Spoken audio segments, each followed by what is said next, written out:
السلام علیکم. سچ ٹیلی ویژن کے ڈیجیٹل پلیٹ فارم سے میں ہوں عارف کاظمی. مشرق وسطیٰ اور امریکہ کے آگ کی صورتحال کے حوالے سے بڑی اہم قسم کی اپڈیٹس لے کر ایک بار پھر آپ کی خدمت میں حاضر ہوئے ہیں. ناظرین، امریکہ میں لگی آگ قابو نہیں ہو پا رہی ہے. اب تک اس آگ کی شدت میں کوئی کمی نہیں ہوئی ہے اور امریکی حکام کے مطابق اس آگ کو پر قابو پانے میں ابھی بھی 0% کامیابی حاصل ہوئی ہے. یہ آگ کی شدت جو ہے وہ مسلسل بڑھتی جا رہی ہے اور اب یہ صورتحال پیدا ہو گئی کہ جو لاس اینجلس سے جو آگ لگی ہوئی تھی، اب ایک اور عذاب یہ امریکی حکام کے لیے آیا ہے کہ نیو یارک کے اندر بھی آگ بھڑک اٹھی ہے. وہاں پر جو آگ لگی ہے وہ کس نے لگائی، یہ ایک بہت بڑی بات ہے، کیونکہ لاس اینجلس کے حوالے سے تو یہ ابھی معلوم ہوا کہ کچھ لوگوں نے جو آگ لگائی ہوئی تھی ان میں سے کچھ کو گرفتار بھی کر لیا ہے، لیکن وہاں پر جو آگ ہے وہ بہت شدت اختیار کر گئی ہے. مسلسل وہ آگ جو ہے وہ آگے بڑھتی جا رہی ہے. جو پلیسڈیز کا جو علاقہ ہے وہ تباہ ہو چکا ہے. اس کے بعد مالیبو کا جو علاقہ ہے، جو دنیا کا سب سے پوش علاقہ تھا، جہاں پر کھربوں ڈالر کے اثاثے تھے، لوگوں کے ان کے گھر تھے، جدید ترین جو شہر تھا امریکہ، وہ اب راکھ کا ڈھیر بن گیا ہے اور اس کے ساتھ ہی وہاں پر 10-12 سے زائد افراد جو ہیں وہ ہلاک ہو چکے ہیں. لیکن آگ جو ہے اس کی شدت اسی طریقے سے جاری ہے. آگ بھڑک اٹھ رہی ہے اور 100 میل فی گھنٹے کی رفتار سے ہوائیں چل رہی ہیں وہاں پر ایک ساتھ میں، کیونکہ ایک طرف ہی آگ بھڑک اٹھی ہے، دوسری طرف جس فلوریڈا اور یہ جو علاقے میں جس سمندری طوفان ہے اس کی بھی شدت میں اضافہ ہو رہا ہے، جس کی وجہ سے جو ہوائیں ہیں وہ بہت تیز ہو گئی ہیں اور 100 میل فی گھنٹے کی رفتار سے جو ہوائیں اس آگ کے ساتھ ٹکرا رہی ہیں، تو وہ آگ جو ہے اس کی شدت اور اضافہ ہوتا جا رہا ہے، وہ آگ مزید بڑھتے جا رہی ہے علاقوں کی طرف. تو یہ ایک بہت بڑا نقصان، ایک ناقابل تلافی نقصان جو ہے، وہ ناقابل تصور نقصان جو ہے وہ امریکی حکام کو اس کی وجہ سے بھگتنا پڑ رہا ہے. اور اب وہاں پر جو لوگوں کی زندگیاں ہیں وہ باقاعدہ تبدیل ہو گئی ہیں. لامحالہ جو لوگ پہلے اربوں خربوں ڈالر کے مالک تھے وہ بالکل زمین پہ آ گئے ہیں. کچھ نہیں بچا ہے. کسی نے کوئی مال مویشی تھی وہ اٹھا کے لے گئے. بہت سارے لوگوں کی جو کاریں تھیں، ان کی گاڑیاں تھیں، وہ بھی پڑی ہوئی ہیں. اب یہ صورتحال ہو گئی ہے کہ اس لاس اینجلس کے علاقے میں لوٹ مار کی ایک فضا بھی قائم ہو گئی ہے. چور چکے جو ہے وہ پھیل گئے ہیں علاقوں میں. جو ایشز ہیں اس کے اندر سے پھر لوگ جو ہے وہ چوریاں کر رہے ہیں، کوئی گاڑیاں چوری کر رہے ہیں، کوئی ان کے پارٹس اٹھا کے لے کے جا رہے ہیں. تو اب صورتحال یہ ہو گئی کہ نیشنل گارڈز جو ہے امریکہ کے، ان کو ڈپلائی کیا گیا ہے تاکہ ان چوریوں کو، ان لوٹ مار کے جو سلسلہ ہے اس کو روک سکیں. امریکہ کے اندر یہ بھی ایک طرح سے ایک نئی چیزیں سامنے آ رہی ہیں کہ کس طریقے سے جو متاثرین ہیں ان کے مال چوری کرنے والے تھرڈ ورلڈ کنٹریز کے اندر، تو ہم یہ اس طرح کی جو صورتحال ہوتی تھی وہ ہم عموماً دیکھتے رہتے تھے. اس طرح کی خبریں ہم مسلسل سنتے آئے ہیں. لیکن یہ جدید ترین شہر، دنیا کا سپر پاور، اور وہاں پر یہ صورتحال پیدا ہو گئے کہ لوٹ مار کی جو صورتحال ہے وہ بہت شدید ہو گئی ہے. چور چکے جو ہیں وہ گھروں میں جو متاثرہ لوگوں کے مال مویشی، ان کے جائیدادیں وہ لوٹ کے لے کے جا رہے ہیں، جس کے نتیجے میں اب وہاں پر امریکی حکام نے باقاعدہ اپنے نیشنل گارڈز ہیں ان کو تعینات کر دیا ہے. ان کے جو آرمرز ہیں وہ ایسا ہی لگ رہا جیسے شام کے اندر جو صورتحال ہے، لبنان کے اندر جو صورتحال ہے، فلسطین کے اندر جو صورتحال ہے، سیم ایسی صورتحال جو ہے وہ اب امریکہ میں دیکھی جا رہی ہے. امریکہ میں جو فورسز ہیں وہ اسی طریقے سے وہ بختربند گاڑیاں لے کے وہ سڑکوں میں پھیلے ہوئے ہیں تاکہ یہ جو چوریاں اور ڈکیتیاں کر رہے ہیں ان لوگوں کو روک سکیں. لوگوں کی جو مال مویشی کو لوٹ رہے ہیں، اموال کو جو لوٹ رہے ہیں ان کو روک سکیں. یہ ایک صورتحال ہے. پھر ہاسپٹلس کے مناظر ہمیں نظر آئے. وہاں سے لوگ جو ہیں آگ جو ہے وہ ہاسپٹل کے دہانے پہ پہنچی ہے تو وہ لوگ مریضوں کو لے کے جا رہے ہیں. تو یہ صورتحال ہم نے اس سے پہلے غزہ میں دیکھا تھا، یہ صورتحال ہم نے لبنان کے اندر دیکھا تھا. وہی صورتحال اب اس وقت ہم امریکہ کے اندر دیکھ رہے ہیں. تقریباً 1000 ارب ڈالر سے زائد کا ابھی تک نقصان ہونے کا اعلان کیا گیا ہے وائٹ ہاؤس کی جانب سے، جو تخمینے جاری کیے جا رہے ہیں. اس کے ساتھ ہی بائیڈن انتظامیہ ہے ان کو کوئی سجائی نہیں دے رہا وہ کیا کرے. اب بائیڈن نے یہ کہا ہے کہ آگ کی وجہ سے لاس اینجلس جو ہے وہ ایک وار زون بن گیا ہے. اب اندازہ لگائیں، وار زون بن گیا ہے. اس کو اس حد تک انہوں نے ڈکلیئر کر دیا کہ یہ وار زون بن گیا ہے اور متاثرہ علاقوں میں جو ہے وہ آگ بجھانے کی جو تمام تر کوششیں ہیں وہ ناکام ہو گئی. اور آگ اس وقت دوسری جو بڑی آگ لگی ہے وہ نیو یارک میں لگی ہے، جہاں پر جو رہائشی اپارٹمنٹ ہے وہ اپارٹمنٹ میں جو آگ لگی ہے وہ بھی بالکل اسی طرح کی آگ ہے جو کہ لاس اینجلس میں لگی ہے، جو مالیبو کے اندر لگی ہے، اسی طرح کی آگ کے شعلے ہیں یہاں پر بھی. لیکن یہ آگ کس نے لگائی، کیسے لگی، اس کی ابھی بھی امریکی حکام جو ہے وہ تصدیق کرنے کی کوشش کر رہے ہیں. یہ ایک صورتحال امریکہ کے اوپر آئی ہے. جو آگ اس نے دنیا بھر میں لگائی ہوئی تھی وہی آگ اب امریکہ کو ملیامت کر رہی ہے، اور امریکی حکام جو ہیں وہ اب بیٹھ کے دیکھ رہے ہیں. اس طرح مختلف ممالک ہیں دنیا کے، وہ کوشش کر رہے ہیں، وہ ان کو آفرز کر رہے ہیں کہ یار ہمیں اجازت دے دیں، ہمیں بتائیں ہم آپ کی کیا خدمت کر سکتے ہیں، کس طریقے سے کر سکتے ہیں. اسرائیل کے جو فائر فائٹرز ہیں وہ جانے کی جو ہے اتوار کے روز وہ جائیں گے اس آگ کو بجھانے کے لیے، امریکی حکام کی مدد کرنے کے لیے. اسی طرح ایران کے جو ہلال احمر ہے ان کی جانب سے آفر کی گئی ہے. انہوں نے کہا کہ اگر امریکی حکام اجازت دے دیں تو ایران کے جو ہلال احمر کے جو فائر فائٹرز ہیں وہ اس آگ کو بجھانے کے لیے مدد کرنے کے لیے بھرپور تیار ہیں. اسی طریقے سے یہ آگ بجھانے کے لیے مختلف ممالک کی جانب سے آفرز کی جا رہی ہیں امریکہ کو. لیکن جو سمندری ہوائیں جو جس تیزی کے ساتھ جو چل رہی ہیں 100 میل فی گھنٹہ کی رفتار سے، وہ اس آگ کو بجھانے میں کسی صورت مددگار ثابت نہیں ہو رہی ہیں. دوسری طرف اسرائیل اور فلسطین کی جو کشیدگی ہے اس کے حوالے سے اگر ہم دیکھیں تو اسرائیل کی جانب سے فلسطین کے اوپر جو حملوں کا سلسلہ ہے وہ بھی اسی طریقے سے جاری ہے. گزشتہ 24 گھنٹوں کے دوران مزید تقریباً 50 سے زائد افراد کو شہید کر دیا گیا. مختلف علاقوں میں، خاص طور پر جبالیہ کے علاقے میں، نصیرات کیمپ کے علاقے میں جو کارروائیاں کی گئی ہیں اس میں کافی زیادہ عام شہری جو ہیں وہ شہید ہو چکے ہیں. رفح کے علاقے میں کارروائیاں کی گئی. ساتھ میں القسام بریگیڈ، القدس بریگیڈ کی جانب سے بھی اسرائیل کے اوپر اسی جو جوابی کارروائیاں ہیں وہ جاری ہیں. خاص طور پر القسام بریگیڈ کی جانب سے مغربی نصیرات کے علاقے میں ایک بڑی کارروائی کی گئی ہے جس کے نتیجے میں ایک مرکبہ ٹینک جو ہے وہ تباہ ہو گیا، جس میں اس کا عملہ بھی ہلاک ہو گیا ہے. جبکہ ایک اور ایمبوش کی کارروائی کی گئی ہے جس میں جو القسام بریگیڈ کے جوان تھے انہوں نے اچانک سے سامنے آ کر اسرائیلی ایک کانوائے کو نشانہ بنایا، جس کے نتیجے میں اس میں جو آرمر وہیکل کے اندر موجود جو اسرائیلی فورسز تھے ان کو کافی زیادہ نقصان پہنچا ہے. ان کا یہ کہنا ہے کہ اسرائیلی جو ہیلی کاپٹر سے وہ اس علاقے میں آ گئے ہیں اور وہ اپنے ہلاک اور زخمیوں کو وہاں سے ایواکویٹ کرنے کی کوشش کر رہے ہیں. یہ کچھ ڈیولپمنٹ سامنے آ رہی ہیں.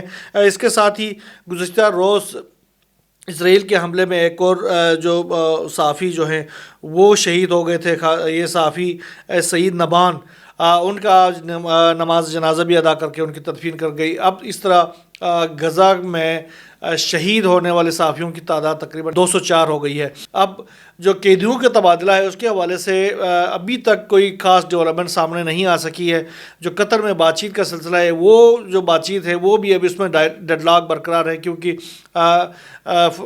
حماس کی جانب سے ابھی تک کوئی فہرست جو ہے وہ ابھی جاری نہیں کی گئی ہے. بہت سارے جو قیدی ہیں ان سے حماس کے ذرائع کا کہنا ہے کہ ان کا رابطہ منقطع ہو گیا، جس کے نتیجے میں ان کو ان کی ایک پراپر ایک فہرست دینے میں دشواری کا سامنا کرنا پڑ رہا. دوسری طرف اسرائیل جو ہے وہ مسلسل مختلف قسم کے جو مطالبات اس میں انجیکٹ کرنے کی کوشش کر رہا ہے، جس کے نتیجے میں اس میں بھی بات چیت کے اس مرحلے میں بھی ڈیڈ لاک کا جو سلسلہ ہے وہ اسی طریقے سے برقرار ہے. اب جو انتظامی جو بحران ایک اسرائیل کے اندر آیا ہوا ہے، خاص طور پر اسرائیل کی جو فورسز کے اندر، چونکہ جو مختلف محاذوں کے اندر اسرائیل کو جو مسلسل جو شکستوں کا سامنا کرنا پڑ رہا، خاص طور پر پرزنرز ڈیل کے اندر پرزنرز کو اپنے رہا کرانے کے حوالے سے جو شکست کا سامنا کرنا پڑ رہا ہے، اس کے نتیجے میں مسلسل ان کے جو عام فورسز کے اندر ایک انتظامی بحران پیدا ہو گیا ہے. بہت سارے جو فورسز ہیں وہ پہلے ہی بگوڑے ہو چکے ہیں. اب جو اہم جو حکام ہے وہ باقاعدہ استعفے دے کے اپنے گھروں کو جا رہے. جو ان کے جو فورسز کے جو نائب سربراہ ہیں امیر برہام، انہوں نے بھی باقاعدہ اپنا ریزگنیشن جو ہے وہ ہرزی حلوی جو آرمی چیف ہے ان کے حوالے کر دیا. انہوں نے کہا کہ نیکسٹ منتھ سے مجھے باقاعدہ آپ فارغ کر دیں، میری جان چھوڑ دیں. تو یہ صورتحال اسرائیل کے فورسز کے اندر ہو گئی ہے. ایک بہت بڑی تعداد جو عام فورسز ہیں، جو نچلے لوور لیول رینکس کے جو فورسز ہیں، وہ پہلے ہی استعفے دے کر گھر چلی جا چکی ہے. اب اسرائیل کی جو حکام ہے، پولیٹیکل حکام ہے، وہ وار کیبنٹ ہے، وہ ان کے اوپر مقدمات قائم کر رہی ہے. ان کے حوالے سے مختلف قانون سازیاں کر رہی ہیں کہ جو فوج سے بھاگے گا اس کو کس حد تک کس ٹائپ کی سزائیں ملیں گی. تو وہ ان کو اس کا بھی کوئی فرق نہیں پڑ رہا. انہوں نے کہا یار ٹھیک ہے, ہم جیل میں ہی ڈالا جائے گا نا, گرفتار کیا جائے گا, جیل میں ڈالا جائے گا, ہماری جانیں تو محفوظ رہیں گی. جب ہم وار زون میں چلے جاتے تو ہماری جانیں محفوظ نہیں ہے, اور نہ ہی نیتن یاہو اور اس کی وار کیبنٹ جو ہے ہماری جانوں کو محفوظ کرنے کے لیے کوئی اقدامات کرنے کے لیے تیار ہے. اس لیے وہ اب فوج کے ساتھ مسلسل مزید اپنی خدمات جو سر انجام دینا وہ نہیں چاہتی ہیں. اس طریقے سے یہ اب ٹاپ لیول کی یہ جو ریزگنیشن ہے وہ ابھی پہنچا ہے ان کے وائس آرمی چیف کی جانب سے, جو کہ امیر برہام ان کا نام ہے. اس کے ساتھ ہی لبنان کے اندر جو اسرائیل کی جو کارروائیاں ہیں وہ بھی اسی طریقے سے جاری ہیں. اب جو نئے ان کے آرمی چیف تھے, جو اب وہ پریزیڈنٹ بھی بن چکے ہیں, اس کے باوجود بھی یہ جو سلسلہ ہے اسرائیل کی جانب سے حملوں کا وہ مسلسل جاری ہے مختلف علاقوں میں. آج بھی جنوبی لبنان کے مختلف علاقوں میں اسرائیل کی جانب سے کارروائیاں کی گئی. گزشتہ روز ہم نے کہا تھا کہ ایک جنوبی لبنان میں ایک بس کے اوپر حملہ کیا گیا تھا جس میں 8 جو عام شہری تھے وہ شہید ہو چکے تھے, جبکہ اسرائیل نے کہا کہ یہ حزب اللہ کے آپریٹوز تھے جن کو نشانہ بنایا گیا, لیکن حزب اللہ نے اس کی تردید کی ہے. وہ عام شہری تھے جن کو شہید کیا گیا, اس میں متعدد افراد زخمی بھی ہو گئے. لیکن اب جو ہے جدون اون جو ہے وہ کوشش کر رہے ہیں کہ حزب اللہ کو مزید سپریس کر سکے. انہوں نے کہا کہ ہم تمام, جب انہوں نے اپنی پہلی تقریر کی تو انہوں نے کہا کہ ہم اپنے تمام ملک کے اندر سے تمام جو عام فیکشنز ہیں ان کا خاتمہ کر دیں گے. لیکن وہ خود جو ہے جب آرمی چیف تھے تو ابھی اس وقت آرمی چیف رہے ہیں وہ, اور اپنے فوج کی جانب سے اسرائیل کی جتنی بھی جارحیتیں تھیں اس کو روکنے میں مسلسل طور پر یہ ناکام رہے ہیں. اور یاد ہوگا آپ کی جب یہ جنگ لبنان کی جنگ شروع ہو گئی تھی, یہ اپنے فورسز کے ساتھ پہلے ہی بھاگ گئے تھے, جس کی وجہ سے اسرائیل کو کافی حد تک اندر آنے میں مدد ملی تھی. یہ تو اس کی حالت ہے. اور اب یہ صدر بننے کے بعد یہ دھمکیاں دینا شروع ہو گئے ہیں کہ وہ عام فیکشنز خاص طور پر حزب اللہ کو وہ ختم کریں گے.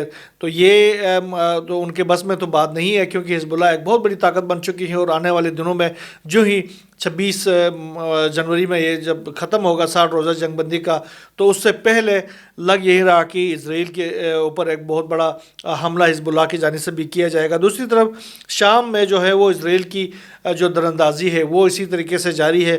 صوبہ کنتریکا گاؤں ہے المعلقہ, وہاں پر اب مزید اسرائیل کے فورسز کی ایک بڑی ڈپلائمنٹ دیکھی گئی ہے, جس کے بعد سے المعلقہ کے جو شہری ہیں انہوں نے خاص طور پر انٹرنیشنل کمیونٹی ہے ان سے اپیل کی ہے کہ وہ اسرائیل کے فورسز کو وہاں پر دراندازی کرنے سے روکیں.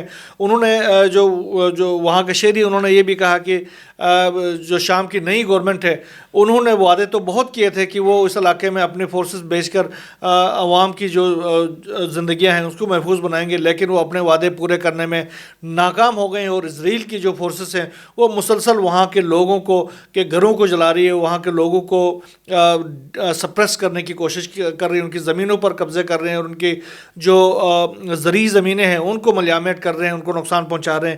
تو اب وہ عوام جو ہے, وہاں کے عوام جو ہیں وہ معلقہ کے, وہ انٹرنیشنل کمیونٹی سے ریکویسٹ کرنے میں مجبور ہو گئے ہیں کہ وہ آئیں اور اسرائیل کو ان کے علاقے میں جو تباہ کرنے میں اس کو کی کوشش کو ناکام بنائیں, ان کو روکیں.